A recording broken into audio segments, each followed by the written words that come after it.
Amis téléspectateurs, bienvenue dans la revue des titres. Bonjour. Récentes mesures faute du gouvernement Wadaï, urgence sociale, e-learning, inondation. Le ministre Onmungbedi fait le point et rassure, apporte l'événement précis. Plus de 12 000 cas d'urgence médicale traités en un mois avec la nouvelle mesure, ouvrir les universités béninoises au savoir mondial. L'objectif visé à l'enseignement supérieur. Wilfried Onmungbedi répond aux critiques sur les désignations au Sénat et au CES. Environnement, la GDZ renforce son couvert végétal avec 700 plants. Secteur des médias, la ministre Adam Soulé-Zoumarou entame des concertations avec les acteurs. À la page 3, procès d'Invo, une révélation de Rondéon relance les débats. Visite d'État, le président Romuald Wadaï attendu en Mauritanie ce lundi. Deuxième conseil des ministres de l'UEMOA de 2026, des décisions adoptées pour booster les économies, porte à connaissance l'économiste. Visite du président Romuald Wadaï en Mauritanie, les enjeux de développement au centre des échanges. Protection des données personnelles, la PDP traite 782 dossiers en 2025. Cybercriminalité, le Bénin et Interpol démantèlent un réseau de prêts en ligne.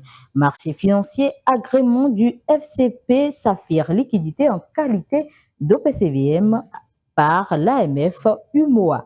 À la page 6, au Nigeria, la justice bloque l'achat de plus d'1 million de compteurs électriques. Forte pluie, le gouvernement renforce les mesures de prévention, fait savoir le matinal. BEPC 2026, un taux d'admissibilité de 64,14%. Tribune de Roland Ribou, le Bénin en route vers Alafia 2060. Le contenu à la page 3. Cotonou sous les eaux. Info Matin donne la sonnette d'alarme. Le pont de Djonou sonne l'heure des choix géospatiaux. Éliminatoire mondial U17, les Amazones face aux défis tactiques de l'exploit. Pesticides interdits au Bénin, les langues locales au cœur de la riposte gouvernementale, note lettre ouverte. Basketball, le Bénin porte les couleurs de l'Afrique au quai 54 future commune de Comé.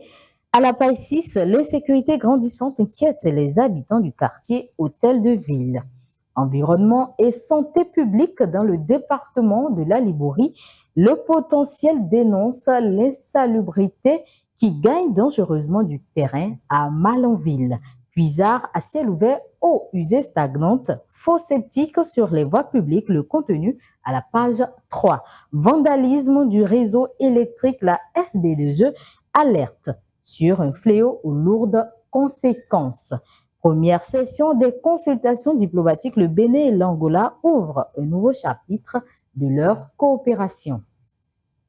Reprise du pont de Djonou et mobilité urbaine, les clarifications de Wilfried Onmungbedi à la page 3 des 4 vérités. Le quotidien, la circulation a repris samedi après les travaux d'évacuation des eaux.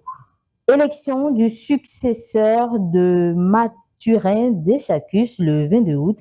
Poursuivre la dynamique à la Fédération béninoise de football pour préserver les acquis.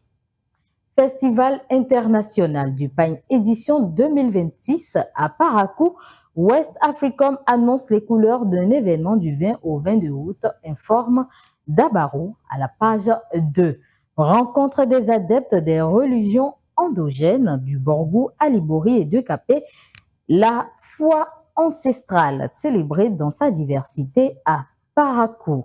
Matin Libre parle de la modernisation et de la lutte contre les inondations à Parakou, plus de 14 milliards pour transformer plusieurs quartiers. Face aux inondations, pour finir, le journal recommande à la page 3, pas de baignade dans les cours d'eau. C'est tout pour les quelques-unes utilisées pour cette revue. Merci de l'avoir suivi et restez connectés pour la suite des programmes sur Kadara TV.